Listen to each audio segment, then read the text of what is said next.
Big talk, no filter. So it's amateur night in the studio here. I know. We're getting it here. We've had some technical difficulties, but now we can welcome you to our show. Hey, you're welcome to our show. Yeah, you know what's funny is by our studio. You know, I always stop at the gas station, get my drink, which you can see profiled here. Right. When you buy a drink, comes a free banana. So get all my stuff. Well, I got my hat, my shirt. You can see. Right. Yeah. Yeah. You know, let them know that it's me. That's him. Right. That's him. All right, a hat, That's Tim. shirt. All right. Hey, we're all in uniform today. Look, hat, shirt. I know it's We're no on Bills, no Sabres. You know, No, it's a podcast. Today, yeah, because today's a different show. But go ahead. You're at the gas station. No, Getting food I was like at the a fat gas guy. station. Yeah, exactly. My favorite places to eat. You know, nothing like a gas station burrito. I'm just telling you, there is nothing like it. Yeah, we did a different show on that, but they have a pulled pork macaroni and cheese burrito over there to die for. Oh yeah, 100%. They used to have a McRib at one gas station. I get it all the time. They got a rainbow on Kitsky and Vassar. Okay, They eat it all the time. Yeah, I mean, pop that baby in the microwave, let it steam. A little barbecue sauce on it. Yeah. Oh yeah, they're amazing. So, anyways, That's why we're two fat guys here. yeah. If you're a fat guy and you know about gas station food, leave us a comment. But, Yeah, there you go. you know, great. But the interesting thing is, I was telling her about it, and she, you know, which they all know that we do it. I've been in there 1,000 times with this. So this lady that's like 150 years old, you know, been working there I think since they broke ground. Jesus. You know, comes to me and goes, "Oh, two fat guys in a microphone. I'm assuming that's you." I'm like, Wow. "Oh, what gave it away, lady?" Wow. But Did then, she just call you fat, Tim? yeah, without even having to say, she's read my shirt. You know, so she had a pass. But here's the thing: I said, "Oh yeah, I'm going to the studio right now there's a studio in this area." I'm like, "Oh yeah, it's just down the street." "Where, Stead?" This is it. I go, "Well, you know where the Hangar Bar is? It's down from the Hangar Bar." "Oh, okay. I never knew there was a studio there." Oh. But anyways, I thought it was funny because, like I said, I've worn this shirt, this hat. She's helped me at least, no lie, I said 1,050 times. Yeah, yeah. At least 50. I know exactly which ones you're talking about. What I'm talking about, right? Yes, the lady with the gray hair. the gray I say hair. blonde, but it's gray. Yeah. Yeah. She probably was blonde at one point in time, Yeah. 90 years ago. Yeah. But, and I'm not making fun of old people. I'm just saying is that, like I said, she now decides she's normally not the best at conversation. No, they deal with a lot of people every day. So Yeah, and then they put the truck stop in. So they're usually stocking shelves. So I know, and won't turn around and look at you. You can stand in line forever. But anyways, we digress. but yeah, so she said, I just thought it was funny. It's like, you're asking me about this now, and I've worn this hat and this shirt right. probably the last 50 times you've helped me. Yeah, yeah. So yeah, I don't know, but today we're gonna talk about something that's happening out there. Yeah, it happened last week. Yeah, and something happened this week, and we got a couple things. We're gonna do this one is gonna be our we're gonna do this as our RIP Kyle Busch. RIP Kyle Busch. What a shocker! Wow. I haven't felt this or like this since like Dale Earnhardt died. Yeah, You know. it's almost it's up there with those two. Right. Are, yeah, Because with Dale Earnhardt into the race, last lap, they're wrecking behind the winner, and actually his team that he owned. There was Dale Earnhardt, who raced for Richard Childress. wasn't it Kyle Busch that bumped him? No, it was Sterling Marlin. Oh, okay. And Sterling Marlin got he really didn't race after that year because people, sending him death threats. Now Yeah, it's not racing. It's racing. Yeah, if you ain't rubbing, you ain't racing. Exactly, and he Dale Earnhardt would put him in the wall, this and this. But when the cars are bunching up, you let off the gas. The guy behind you doesn't see it. Of course he's going to hit you. Yeah, you know. So I didn't like Sterling Marlin. Not after that. I'm talking about before that. But the before guy got a lot of death threats, hate, family threatened, all that kind of stuff. But it was a sad day. And then we got Kyle Busch, who, and I argue with people about this, and I'll tell you why. Who ends up dying the diagnosis was that he had severe pneumonia Yes. turned into sepsis. Yes, it's crazy. I mean, I followed it because everybody was curious of why he died. Yeah. All I heard was he went into he wasn't going to race. There he is, right there. My favorite M&M. That's why I know, love the right? M&M. I went back to the M&Ms. I heard he wasn't going to race in the Coca-Cola 600 race. Right. That one, the one we were talking about last week about with the girl racing. Right. And I was like, wow, he wasn't going to race, and he went to the hospital because he had an illness. Yeah. And then he died. It's like, wait a minute, what the hell happened between did the doctor kill him? Dr. Kevorkian? Did he go to the wrong doctor? No, but here's kind of the sad thing about that is that and my wife says this to me, but she says this to me about everything that I do, right? I said, listen, I have life insurance, so instead of you nagging me about things that I eat and do, She should be feeding you more. yeah, I was gonna say you should be happy because you're gonna come into some cash. But anyways, Am I on there?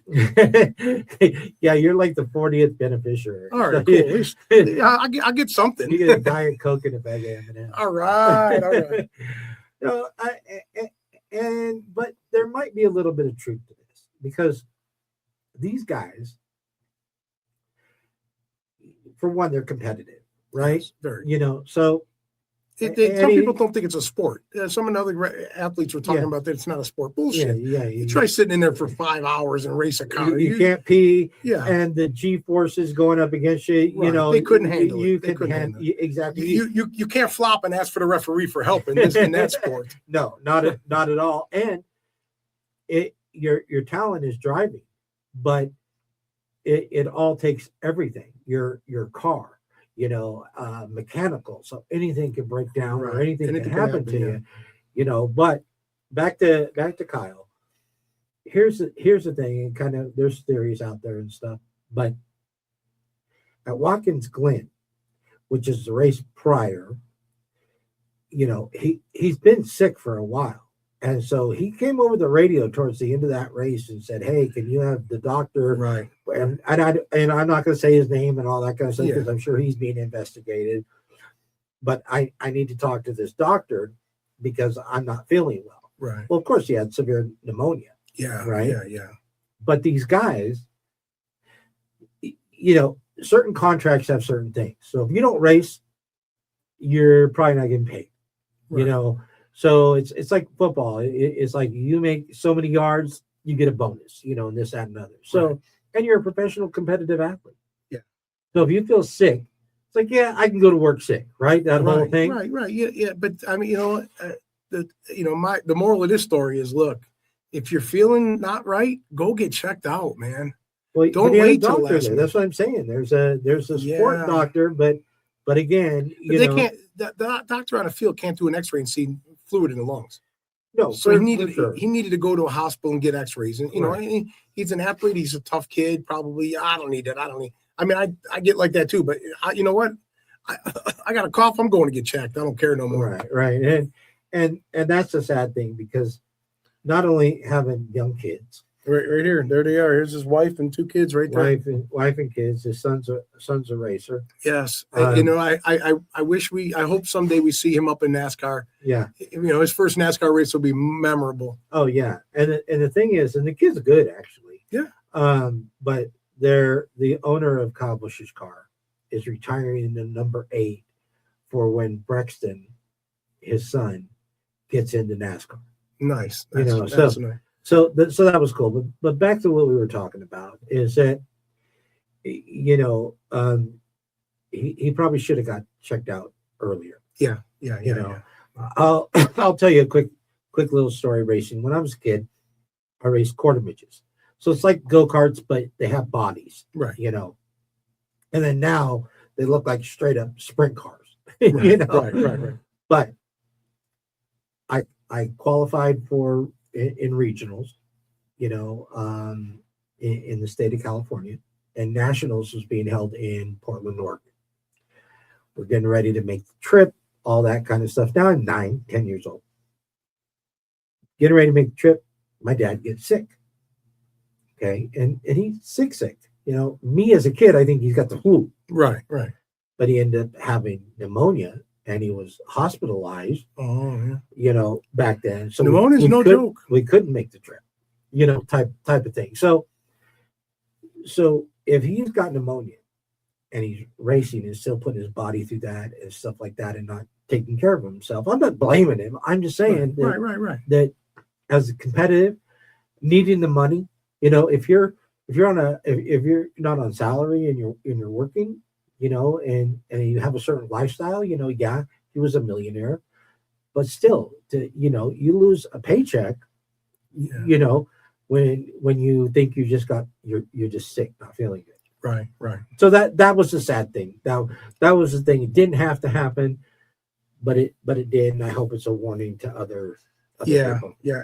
And right here, we'll leave this before we get to our sponsors here. And well, rest in peace, Kyle Busch. I mean, if you're not a NASCAR fan, and this is tragic. This is very tragic in the racing world. So sad. So sad. But we're gonna get our sponsors in, and we're gonna move on to our next show here. Okay. I'll get our sponsors in here. Let's talk about them. Are we And gonna do? Yeah, we'll do that one next. Claude, Yeah. Okay. All right. Handy and Humble. Andy and Humble, great guy. I mean, he is, because it's like in these times when everything's expensive right now. Yeah. He's reasonable, and you always need that guy. I like on his card where it says in bold, "I got you." Yeah, 775-781-6233. Yeah, He's worked on stuff in my house. Great job. We got it he done. does everything. Yo, he got me. He got me. He got me. Exactly. So give Camp over there. Give Camp a call. There's his list of stuff if you need any of that done. And if you need more done, call him and ask him. He might know how to do it. You know how to change a starter in a 42 Ford pickup? There's your guy. He might need it. He might need to work and get it done. All right. Yeah, Love Craftiness. Great handcrafted, one-of-a-kind jewelry, very reasonably priced. Lovecraftiness@gmail.com. Get on the website and see if you like anything. You'll see that everything's very reasonable. Not cheap, reasonable. There's a difference. There's a difference. Exactly, 100%. Give her a call. 775-544-4106. There you go. All right. And if you need garage door work done, We love Elite Garage Door here in Reno, 775-323-3667. Yeah. Give Johnny a call. You need anything done. There's just repairs or anything like weather stripping, windows, or just this tune-up. Just get a tune-up. Yeah. Summer's coming. You don't want the bugs in. Hey, don't let the bugs in. Yeah, exactly. Give Johnny a call. 775-323-DOOR. Yeah, and we're not going anywhere. We like to get our sponsors in there. But Yeah. here's another sad story. What you tell us? Claude Lemieux. Yeah, Yeah. Was just out on the ice, right? Tell me about that. Well, yeah, Claude Lemieux was an old hockey player, and Older. He was around our age. He's an older hockey player, right. and he just came out in the playoffs a couple days ago. Okay, and he went out on the ice. When he brought out here, I'm going to show you a picture right here. Okay, all right, yeah. Okay. He carried out. See the flame there? Yeah. On this picture, he carried out the flame during the playoff game. On I think it was 5 days ago. Okay. Yeah. He carries it out, and in Montreal. Now Buffalo was playing Montreal at the end there, so I watched their home games. Oh my God! Oh yeah. That Quebec, Canada is a different breed of hockey players or hockey fans. Yeah. That whole stadium was red. I seen one or two blue jerseys in there. Sabres, I don't think they sold tickets to people from Buffalo. I think they kept them out. So Claude comes out there, walks out down the tunnel, holding the flame. And he walks out, and the whole place, they make it look like it catches on fire. And the whole arena's in flames, and the crowd's going crazy. It was something to see, and we're watching it. Me and Jen were watching the game because we were, even though they're playing Carolina, we're still kind of watching hockey. Right. And he walks out, and she goes, "Oh, he's still got them beautiful eyes." And I turn, I go like this. I look at her like that, right? And she goes, "Yeah." She goes, her friend Tina Tracy, back in Niagara Falls, that she grew up with, used to love the guy. She loved his eyes. She thought he was a handsome looking guy back then, a good looking or a hot guy back for her back when she was younger. Right. So she caught me off guard with that. I was like, well, how do you know Claude Lemieux, Jen? You know what I mean? I know we know she knows hockey, but it was pretty interesting. But here, the thing is with him is, I mean, here he is. That's him right there at the game 5 days ago. Right. And he looked like the happiest soul in the world coming out there lighting that thing. And then all of a sudden, now he's dead. And it was from suicide. That's the scary part about it. The guy had, so here's a 60-year-old man, professional hockey player in the record books in the top 9 or top 10 scorers and everything in the league. And he ended his life. And I think it goes to that, what is it, Tim? CTE. Hernandez, the football player, had it. He was a brute when he played. A lot of concussions, I'm sure. Yeah. Maybe that in his head, something was there. You know what I mean? Well, and I think certainly because they're doing more studies. Obviously, we talked about the NFL players. There's been several high profile, NFL players that have ended their life. Wasn't one of the famous ones played for Miami? Junior Seau. No, he played for San Diego. Played for San Diego, but then he went to Miami for right. Yeah, I think he had that. Yeah, he took his life. One of the Redskins, actually, Washington Redskins at the time, was in the parking lot of, the team stadium. Just all upset. But I did want to bring up this because we were talking about this backstage. Mm-hmm. Is that you said, well, this guy's, and you just said it, this guy's got everything going for him. You know what I mean? Or he's out there, he looked happy. We would kill for that kind of fame, we think, right? Right. We don't know what they're going through, these athletes. Right. But not only athletes, you were talking about, look at Robin Williams. Yeah. Here's a guy that can't even walk out his front door without a mob. He was so famous, right? And he took his own life. And here's the thing I want to say about it is that, and including your friends, because I know what it's like to go through depression, and including your friends, is that just because they're rich, they're famous, they're wealthy, just because they're, in the public eye, we think, and you even said this, you said he's got everything going for him. You can't walk down the street without people going, "Can I get your autograph?" And so you and I think that's great. And if the show ever takes off, I hope we get to that point. But we're not going to kill ourselves. Yeah, no. But that's the thing. It doesn't matter about fame. It doesn't matter about this. Is that if you truly have something in your brain, and if you think about it, because I did stand-up comedy myself too, never reached that level. Sit down comedy, but But the thing is that a lot of these comedians are assholes when you meet them in person, because they're putting on a front for you. It's kind of like the class clown, trying to get attention, and they can't get enough attention. And so then when that attention doesn't work anymore, it's kind of like a drug. You get a harder one, maybe and a harder one because you're trying to kill something. It's not there just to party and have fun. You're trying to kill some pain. Right. Pretty soon there's not enough. There's not enough alcohol. There's not enough drugs. There's not enough anything to get out of your head. So it doesn't matter how famous. So here's the sad thing, and not only sad, but just be aware. If you're out there and people don't want to get out of bed, or they don't want to do anything, or they don't have the motivation for something, and they put on this front when they do, go out in public. Even if you're Joe Schmo, you show up to work every day. I had somebody I worked with that committed suicide. Right. And you're like, what do you mean? Everybody loved that person, blah, blah, blah, blah. But he didn't love himself. Exactly.